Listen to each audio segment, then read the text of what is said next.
Praise God. Pinagpalang gabi po. Kami po ang Rhythms of Grace. Bandang nakakapiling ninyo tuwing araw ng linggo. At kami po ay lubos na nagpapasalamat sa buhay ng Panginoon na ating ikinabubuhay. Kaya nagagawa nating sumamba at umawit dahil siya ay Diyos na dakila. Kaya ang ating mga pangalan ay naisulat na sa aklat ng buhay sa sino mang sumampalataya sa ating Panginoong Hesus bilang ating Panginoon at sariling tagapagligtas. Awitin po natin ito ngayong gabi.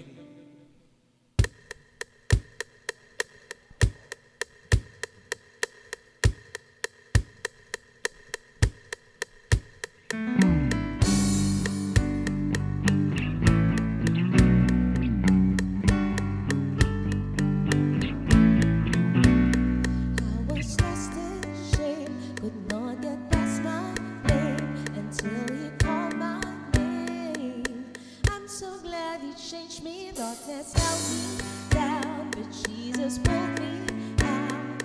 I'm no longer bound. I'm so glad He changed me. See, I'm now a new creation in Christ. The old has gone, this new life. I live by faith, not by sight. There is a new name written down in glory, and it's mine, yes, it's mine. I claim the honor of my story, and it's mine, yes, it's mine. Sin had left me blind, but Jesus opened my eyes. Now I see the light. I'm so glad He changed me. Now I'm walking free. I've got the victory. See, it's all over me. I'm so glad He changed me. See, I'm now a new creation in Christ. The old has gone, there's new life. I live by faith, not by sight. There is a new name written down in glory, and it's mine, yes, it's mine. I bear the honor of my story, and it's mine, yes, it's mine. There is a new name written down in glory, and it's mine, yes, it's mine. Story, and it's mine, yes, it's mine. I am who I am because the I am tells me who I am. I am who I am because the I am tells me who I am. I am who I am because the I am tells me who I am. I am who I am because the I am tells me who I am. I am who I am because the I am tells me who I am. I am who I am because the I am tells me who I am. I am who I am because the I am tells me who I am. I am who I am because the I am tells me who I am. There is a new name written down in glory, and it's mine. Yes, it's mine. I've been the author of my story, and it's mine. Yes, it's mine. There is a new name written down in glory, and it's mine. Yes, it's mine. I've been the author of my story, and it's mine. Yes, it's mine. Yes, it's mine. Yes, it's mine. Yes, it's mine. Yes, it's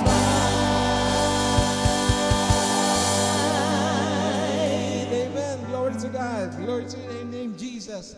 Salamat po, Panginoon, sapagkat araw-araw kami nagagalak sa inyong banal na presensya.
sitwasyon, ika'y buburihin. Ikaw at ikaw ulit. Oh, oh, oh, oh, oh, oh, oh,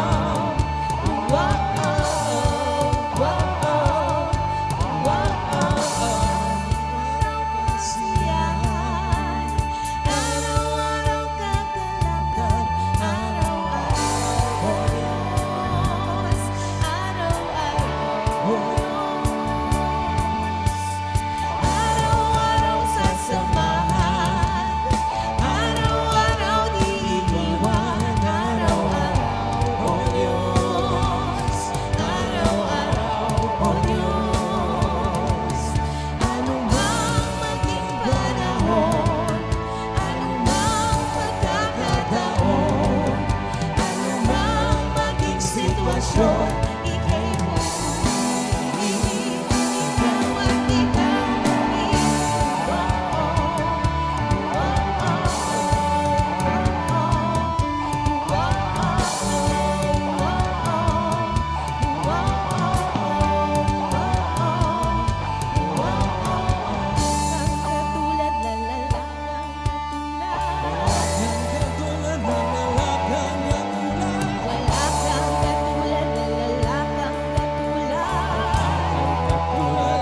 Katulad na wala kang katulad na lalakang katulad. Wala kang katulad na lalakang katulad. Wala kang katulad na lalakang katulad.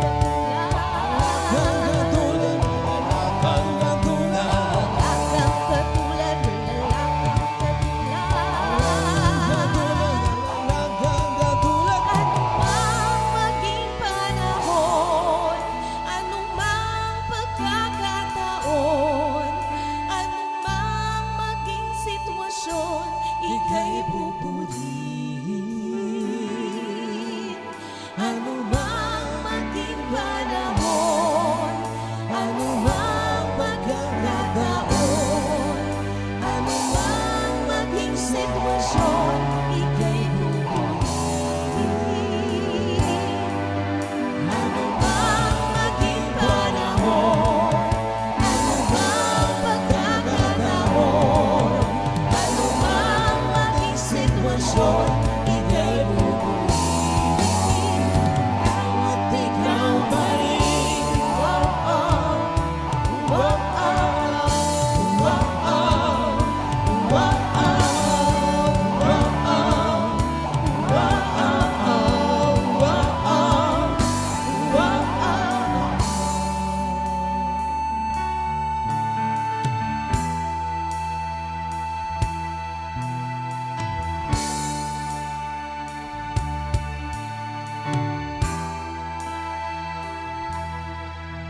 Anumang maging panahon, anumang pagkakataon, anumang maging sitwasyon, ika'y pupurihin. Anumang maging panahon, anumang pagkakataon, anumang maging sitwasyon, ika'y pupurihin. Ika'y pupurihin. Ika'y pupurihin. Ikaw at ikaw pa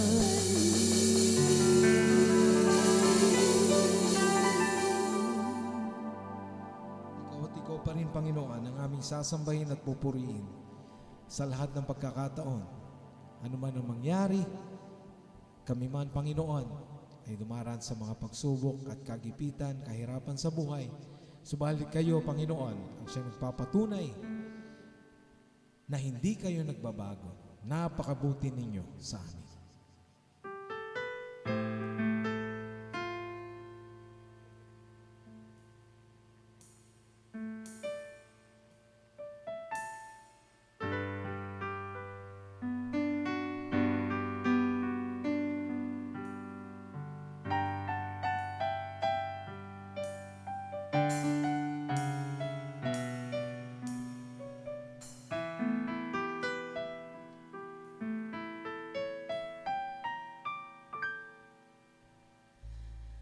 Katapatan mo, Diyos, tunay at dakila.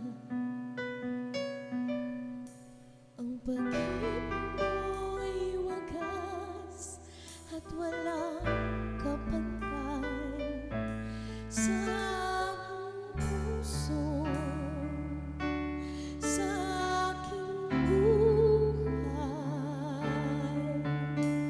Papurit pa sa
noon, ngayon, kailanman, noon yan, noon, ngayon,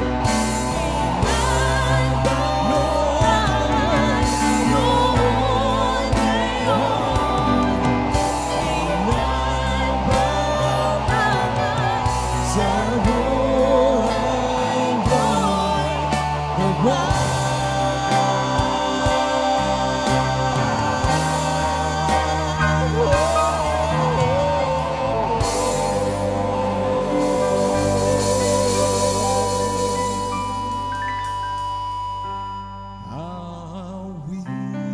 awitan kita at pupurihin, O Diyos, Panginoon,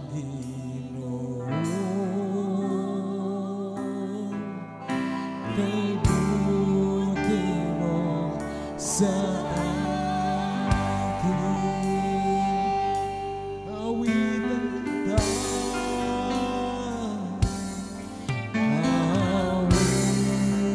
awitan kita at pupurihin,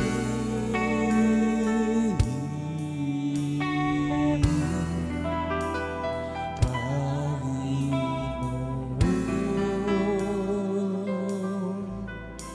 kay buti mo sa akin,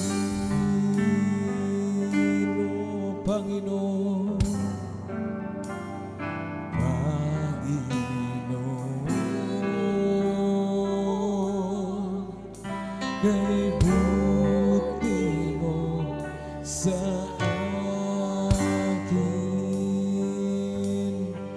Panginoon, Panginoon,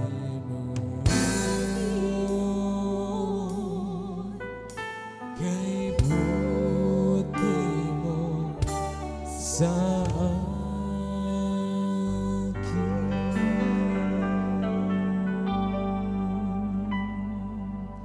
Salamat, Panginoon, sa inyong kabutihan. Salamat, O Diyos, sa inyong katapatan. Salamat dahil kayo ay karapat-dapat na maluwalhati. Hindi dahil sa aming kakayahan, kundi dahil kung sino kayo, Panginoon. Kaya naman sa sandaling ito, pinupuri ka namin, dinadakila at itinataas. Alay mo namin ang bawat sandali ng gabing ito. Sa matamis na pangalan ni Jesus, naghahari noon yun, pakailanman. Amen. Amen.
Praise God. Pinagpalang gabi po sa lahat ng mga nanonood sa Rhythms of Grace sa Facebook.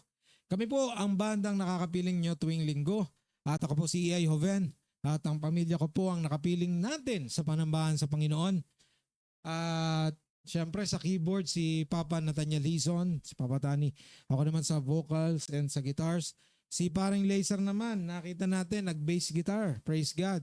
At si Ate Wendy Niebres, ang aming soloist. Si mamay naman, si Hipri o si Ate Faith ang nag-drums.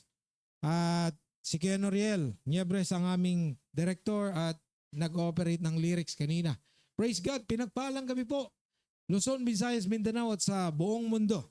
At kami po ay sumasa inyo sapagkat ang grasya ng Panginoon ay hindi natatapos at hindi nauubos. Kaya ngayong gabi, kami nagagalak na ibahagi po ang lahat ng ito sa biyaya ng ating Panginoon. At praise God, binabati natin si Bishop Willie Lanes ng nasa Doha, Qatar sila ni Pastora Nanay Ann, the Life Giver Church Worldwide. Happy 10th anniversary sa Doha, Qatar. Praise God. Kay Pastor Teng at sa Grace Family. Binabati rin natin ang Christ Life Church, Pastor Noel, Pastora Michelle na nasa Canada, si Ate Nikki, praise God. At salamat sa Diyos, si Ate Mika. Nakapiling namin kanina, excited na excited siya. Siya na lang po ang magkukwento sa inyo kung bakit po siya super excited. But praise God, ang biyaya ng Diyos ay hindi natatapos at hindi nauubos. Binabati natin yung mga nanonood kanina pa. Unahin na natin, lagi ko nalilimutan. Si Kuya Joe Villa, Baclaran Outreach. God bless you. And sino pa? Oy, si Ate Luz Belamide. Thank you for watching. God bless you dyan. Regards kay Kuya Ronnie, kay Ate Christina, kay Kuya JP. God bless you. At ayun, mensaheng buhay. Brother Mulong, thank you for watching. Ate Lay and Kuya Paul Mahusay, thank you for watching. Kuya Martin and Ate Rain Balyeras, thank you for watching. God bless you. Ovinor. Sister Norma from Kidapawan, thank you for watching. Yes, Pastor Noel, Pastor Michelle, thank you for watching. We love you. We miss you. CLC Alicia, wow, Pastor Alvaro and Ate Donna, congratulations po sa 5th anniversary. Next month na po yan sa Alicia, Isabela. Loobin ng Panginoon, makadalaw kami, makapunta kami. Pero napaka-busy po ng aming schedule ngayon, itong mga past few days. And on December 7, mga kapatid, ngayon pa lang, we are inviting you, December 7, meron pong anniversary. First anniversary ng Rhythms of Grace. December 1 po kami nagsimula last year. Kasama po si ako, si Ate Faith pa lang, tapos sumunod si Papa Tani, si Ate Wendy. And then the rest was history. Praise God. At isa-celebrate po namin yan December 7. Ang venue po, i-announce po namin. Praise God. Salamat sa Diyos. Mama Pres, Lola Presi, thank you for watching. God bless you. Pastor Bishop Ernie Cabtalan Jr. and Pastora Cynthia from JPC Dasma. Thank you for watching. Tita Nerissa Hizon, thank you for watching. Amen. At ito pa si Jonah May Villa. Praise God, pinagpalang gabi. Pinagpalang gabi. Wala po kaming gabi dito ha. Hindi, gabi. Sorry. Gabi po ito. Pasensya na, biro lang. Okay, at bilang pagpapakilala po, ang Rhythms of Grace, kami po mag-asawa ni Ate Hipri ay member po kami ng Christ Life Church na napapailalim po sa umbrella ng The Life Giver Church Worldwide sa Pasig. Kaya kami po ay sumasamba sa Panginoon at nabuksan sa mensahe ng grasya. Praise God. Sino pa? Okay, so mga nanonood po regularly, God bless you. Minamahal kayo ng Panginoon. Yung mga nanonood ng replay, God bless you. Thank you so much. At tawagin natin na magbibigay ng mensahe sa ating devotion ngayong gabi. Walang iba ang aming tatay, si Papa Tirso Joven. Praise God. Praise God. Hallelujah, hallelujah. Purihin ka, Panginoon, ngayon at pagpakailanman.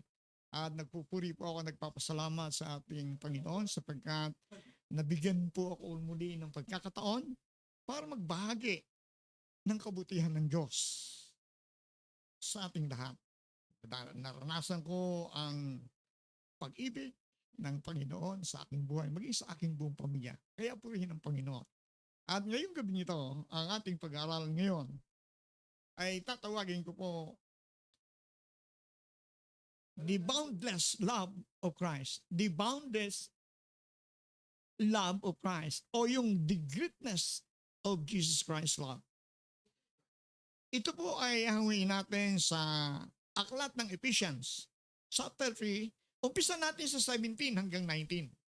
And the book of Ephesians, chapter 3, verse 17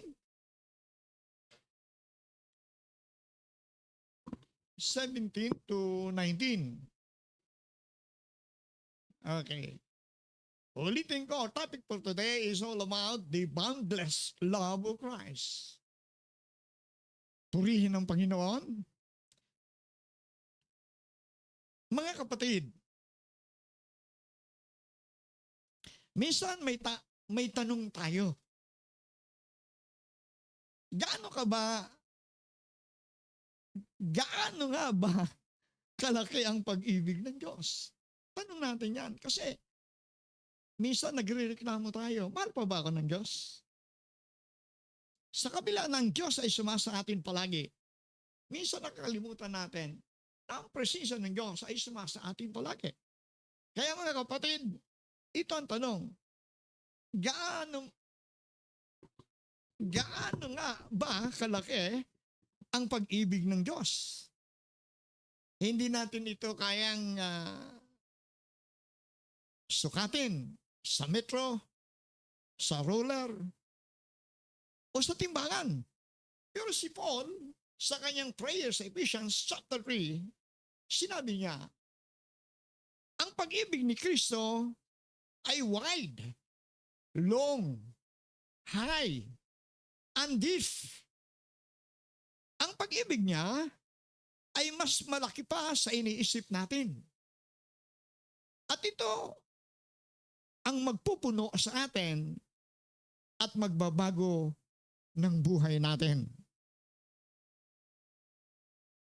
Mayroon akong inihanda na para sa point 1. Una, kung gaano kalawak ang pag-ibig ng Diyos. Ang lawak ng pag-ibig ng Diyos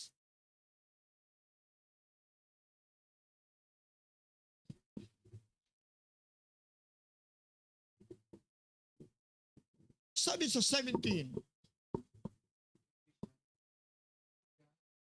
Yes, Ephesians chapter 3 verse 17. So that the Christ may dwell in your hearts through faith. That you being rooted and grounded in love.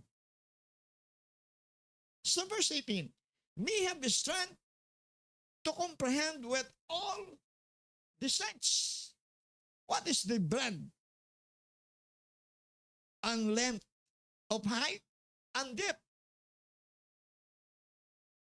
and to know the love of Christ that surpasses knowledge, that you may be filled with all fullness of God.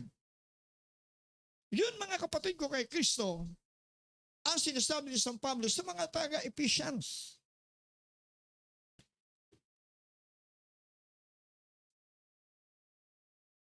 Na napakalawak ng pag-ibig ng Diyos sa atin. Paano natin masabi ng malawak? How wide? Ephesians chapter 3 verse 18, ang pag-ibig ng Diyos ay abot lahat ng tao. Sino ka man, kaya ka abutin. Hudyo man, hintil man, banal man, o makasalanan. Walang pinipili ang Panginoon. Ikaw man, ay nagsasabi, hindi na ako kaya patawarin ng Diyos sapagkat napakasama ko. Sabi po sa John 3:16, for God so loved the world, hindi siya namimili kahit sino, saan man, anuman ang nakaraan mo. Sabi sa John 3:16, itatagalog natin. Pag sumakita ninyo, nangigit sa lahat? No. Sorry. For God so loved the world that He gave His only begotten Son, that whosoever believed in Him should not perish but have everlasting life. Gayon na lamang ang pag-ibig ng Diyos sa sanglibutan. Kaya ibinigay niya ang kanyang bugtong na anak upang ang sino mang sumampalataya sa kanya ay hindi mapahamak kundi magkaroon ng buhay na walang hanggan. Yan ang katotohanan. Para siyang dagat sa kalawakan. Dagat. Kahit saan ka lumangoy, may tubig pa rin. Walang bakod ang dagat gaya ng pag-ibig ng Panginoon. Ibig sabihin, walang hanggan. Walang limitasyon. Walang kondisyon. Walang pinipili. Maputi ka, maitim, sino ka man, mahal na mahal ka ng Panginoon. Walang limitasyon ang pag-ibig ng Diyos. Hindi ba sabi ng Panginoon,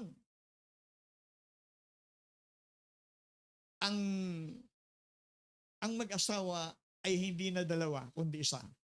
Kaya nang sumpaan nila, nung ikinasal, sa hirap at ginhawa, mag-ibigan. Pero, dahil sa tao ay may hangganan ang kanilang pag-ibig. Kahit na nagsumpa, anong sabi sa wikang Banyaga? Till death do us part. Kamatayan lamang ang makapaghiwalay sa pag-ibig natin. Subalit, dahil lang sa ang pag-ibig ng tao may limitasyon, may hangganan. Kahit nagsumpaan pagka nasa abroad ng asawa, 2 taon lamang na abroad, nung umalis, isang anak nila, dahil sa mag-asawa, after 2 years, naging 3 ng anak ng misis niya. Bakit? Naghanap ng iba. Ganun ang pag-ibig ng tao. Kahit nagsumpaan tayo, may kondisyon ang pag-ibig ng tao. May hangganan, may limitasyon. Subalit ang pag-ibig ng Diyos ay walang limitasyon, walang kondisyon, walang hangganan. Ang punto, ang haba ng pag-ibig niya ay walang hanggan o walang hangganan. How long? Ang pag-ibig niya, sabi sa Ephesians chapter 3 verse 18, ang pag-ibig niya ay mula pa noon hanggang ngayon at walang katapusan. And the book of Jeremiah 33 or 31 verse 3, I have loved you with an everlasting love. Ang tao minsan napapagod magmahal. Pero ang Diyos, hindi naubos ang kanyang pagmamahal. Napakinggan po ba ninyo? Ang tao, natatapos. Kahit nagsumpaan pa, kamatayan lamang ang makapaghiwalay sa kanila, sumalit, nagbabago ang pag-ibig ng tao. Napapagod, magmahal. Subalit, sasabihin ko sa inyong katotohanan, hindi naubos ang kanyang pagmamahal. Ang pagmamahal ng Diyos sa atin ay hindi nagbabago. Kahit paulit-ulit ka nagkakasala, pag ikaw humingi ng tawad, pag ikaw magsisi, patatawarin ka ng Diyos, hindi ka lamang patatawarin ng Diyos, kundi buburahin ng Diyos ang malaking kasalanan mo na para bagang hindi ka nagkasala. Ganun ang pag-ibig ng Diyos. Ganun ang pagmamahal ng Diyos. Hindi naubos ang kanyang pagmamahal. Kahit ilang bisis kang bumagsak, mahal ka pa rin niya. Hindi na tatapos ang kanyang habag. Yan ang pangalawa. Yung point 3 o pangatlo, ang taas ng pag-ibig niya, inaangat tayo sa kanyang presensya. Ang pag-ibig ng Diyos, iba sa pag-ibig ng tao. Kasi, ang pag-ibig ng tao, pag magkasala sa kanya, nawawala ang pag-ibig. Lalo na kung makagawa ng kasalanan. Subalit, ang pag-ibig ng Diyos, gaano man tayo kasama, kung tayo man ay bagsak, palagi, dahilan sa tayo may bisyo, gaano man kalaki ng bisyo natin, ang pag-ibig ng Diyos ay nariyan pa lamang. Nariyan pa, hindi nagbabago. How high? Gaano kataas? Kasi sabi ng Ephesians chapter 3 verse 18, ang pag-ibig ng Diyos ang nag-aangat sa atin mula sa kasalanan papunta sa bagong buhay. Yan ang sinasabi sa Psalm 103 verse 11. As high as the heavens are above the earth, so great is His love for those who fear Him. Tayo na dating alipin ng kasalanan, ngayon ay anak ng Diyos at may puwang sa langit. Yun ang kalagayan natin. Sa lumang buhay natin, hindi tayo kabilang sa anak ng Diyos. Sumalit, dahil lang sa tinubos tayo ng Panginoon, dahil sa binayaran na tayo ng Panginoon, niligtas na tayo, pinatawad tayo sa ating mga kasalanan, sapagat ang katotohanan, mahal na mahal tayo ng Panginoon. Para bagang isang ama na iniangat ang kanyang anak para makita ang mas magandang tanawin. Ganyan tayo. Iniangat ng Diyos para makita natin ang mas mataas na layunin ng Diyos sa atin. Yun ang pangatlong point. Ang pang-apat, point 4. Ang lalim ng pag-ibig niya umaabot sa pinakamababa. Ano yung ibig sabihin pinakamababa? How deep? Ephesians chapter 3 verse 18. Ang pag-ibig ni Kristo ay bumaba hanggang sa pinakamababang antas. Sa krus ng Kalbaryo. Hindi dapat ipako sa krus si Kristo. Bakit Diyos siya? Hindi pa siya isinisilang. Pinakilala na siya ng mga propeta na Diyos si Jesus. Bakit ipinako sa krus? Dahil lang sa mahal na mahal niya tayo. Kaya inabot niya ang pagkapako sa krus ng Kalbaryo. Dahilan sa kanyang pagmamahal sa atin. Ganon ang pag-ibig ng Diyos sa atin. Hindi lamang yung mga marangal na tao, hindi lamang yung may mga sinasabi ng tao ang mahal ng Diyos, kundi sino ka man. Wala ka mang halaga, sinasabi mo wala na akong halaga sa harapan ng Diyos. Malaking kasalanan ang ginawa ko. Sumalit ang pag-ibig ng Diyos sa atin, gaano man tayo kasama, hindi nagbabago. Hindi katulad ng tao. Pag-ibig ng tao may kondisyon, may hangganan, may limitasyon.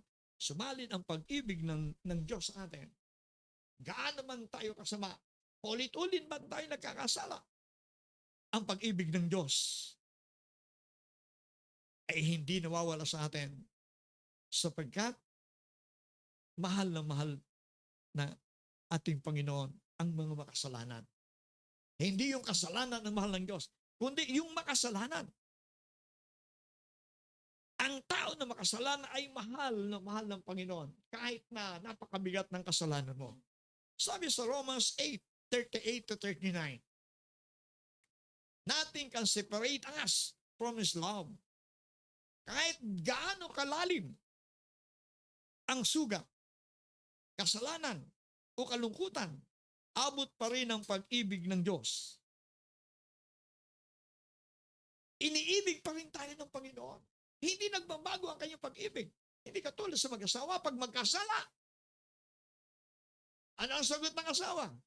Pag ikaw ka nalawa, nagawa mo yan, gagawin ko rin. Subalit, ano ang turo ng Panginoon? Ibigin ang kaaway. Yun ang turo ng Panginoon. Hindi ba ang turo ng Panginoon mula pa sa lumang tipan? Ibigin natin ang Panginoon Diyos ng buong puso, buong kaluluwa, buong pag-iisip, at ng buong lakas natin. Yan ang number 1. Number 2, ibigin natin ang ating kapwa katulad ng pag-ibig natin sa ating sarili. Sino yung kapwa na tinukoy ng Panginoon? Kasama doon yung gumawa sa iyo ng mabigat na kasalanan. Yun ang tinutukoy ng Panginoon. Dapat ibigin natin. Yun ang iniwang halimbawa ni Jesus nang siya ipako sa krus.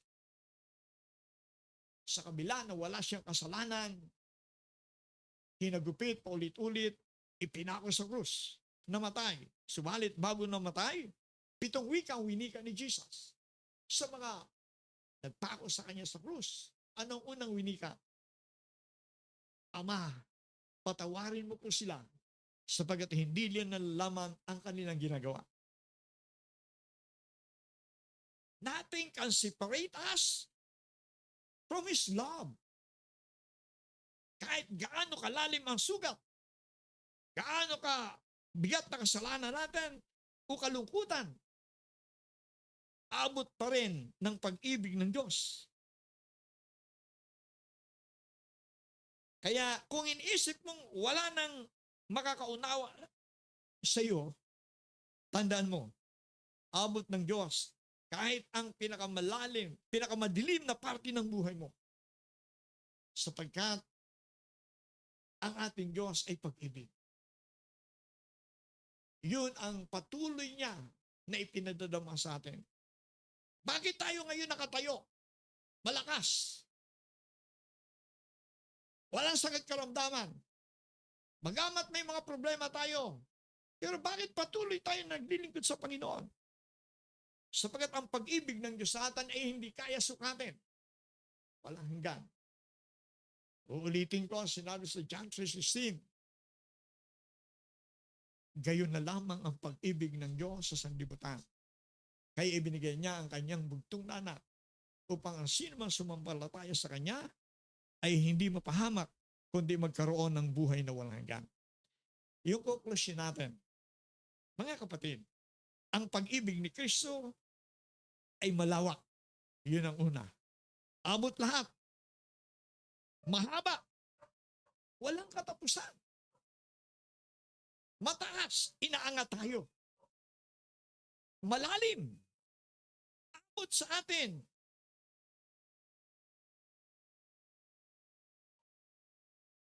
Yung pinaka mababang kalagayan. Anong ibig sabihin? Yung depressed, wala ka ng pag-asa. Sabi, wala na nagmamahal sa akin. Ang pag-ibig ng Diyos ay umaabot doon. At ito ang dahilan, kaya sabi ni Paul, that you may be filled to the measure of all the fullness of God. Sa Ephesians chapter 3 verse 19. Huwag nating itago ang pag-ibig na ito. Kung ramdam mo ang lawak ng kanyang pag-ibig, ipasa mo rin sa iba. Sa pamilya, sa kaibigan, lahat. Sa mahirap, mahalin ang lahat. At ipakita natin ang walang hanggang pag-ibig ni Kristo sa ating buhay. Purihin ang Panginoon ngayon at magpakailanman. Sa mga sandaling ito, tayo po ay aawit muna bago tayo closing prayer. Purihin natin ang Panginoon. Hallelujah.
mahalaga sa buhay ko.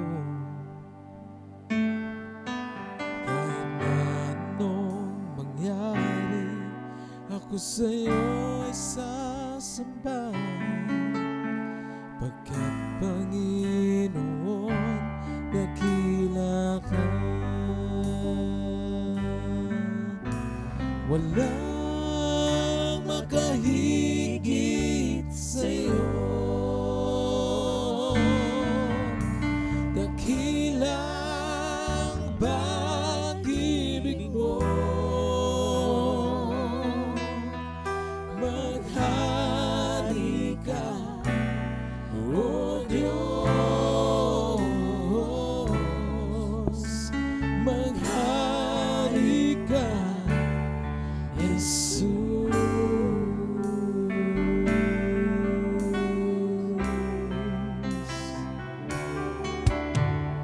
Walang ibang hangat, hindi ika'y pananaw. Aming Diyos, banal ang iyong alam. Kahit na anong mangyari, kami sa'yo'y sasamba. Pagkat Panginoon, dakila ka. Walang makahigit sa'yo.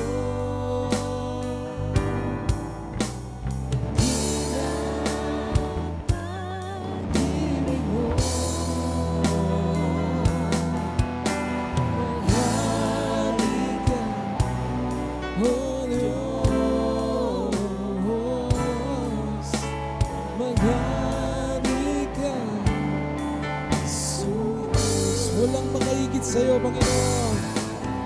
Walang makahigit sa'yo.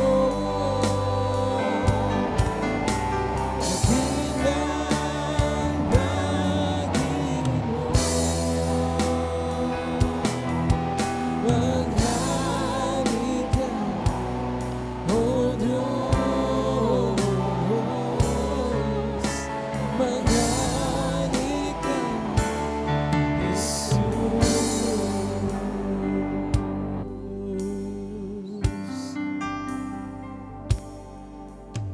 Walang ibang hangat, kundi ikaw, Panginoon. Ikaw ang mahalaga sa buhay ko. Kahit na anong mangyari, ako sa'yo'y sasamba. Pagkat Panginoon, dakila ka. Walang makahigit sa'yo. Dakilang pag-ibig mo. Maghari ka, O Diyos. Maghari ka, Jesus. Walang makahigit sa'yo, Panginoon. Walang makahigit sa'yo. Dakilang pag-ibig mo. Maghari ka, O Diyos. Maghari ka, Jesus. Maghari ka, maghari ka, O Diyos.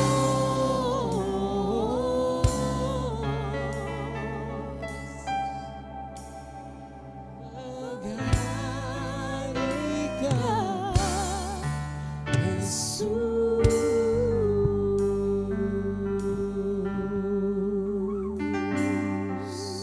Maghari ka, Panginoon, sa iyong mga anak. Ang rhythm of praise Worship Online.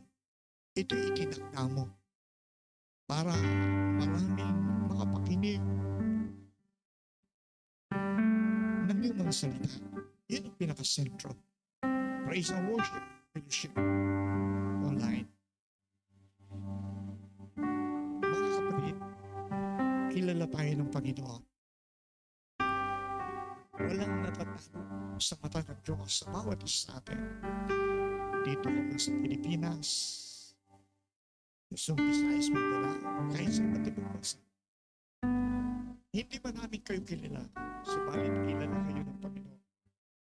Ang bawat isa sa atin ay kilala ng Diyos. At ito ang hinahanap ng Panginoon. Sabi sa awitin, anumang sitwasyon, anumang pagkakataon, dapat magpuri, magpasalamat tayo sa Panginoon sapagkat nariyan lamang ang ating Panginoon. Saan ka man naroon ngayon? Sa bahay, sa opisina, sa party. Pag ikaw nakikipag-isa sa pag-aaral mo ang salita ng Diyos, naniniwala ka kay Jesus, sabi ng Panginoon, dalawa lamang dito sa lupa ang magkaisa sa pananalangin. Ano mang hilingin natin sa panalangin ay ibibigay ng Diyos.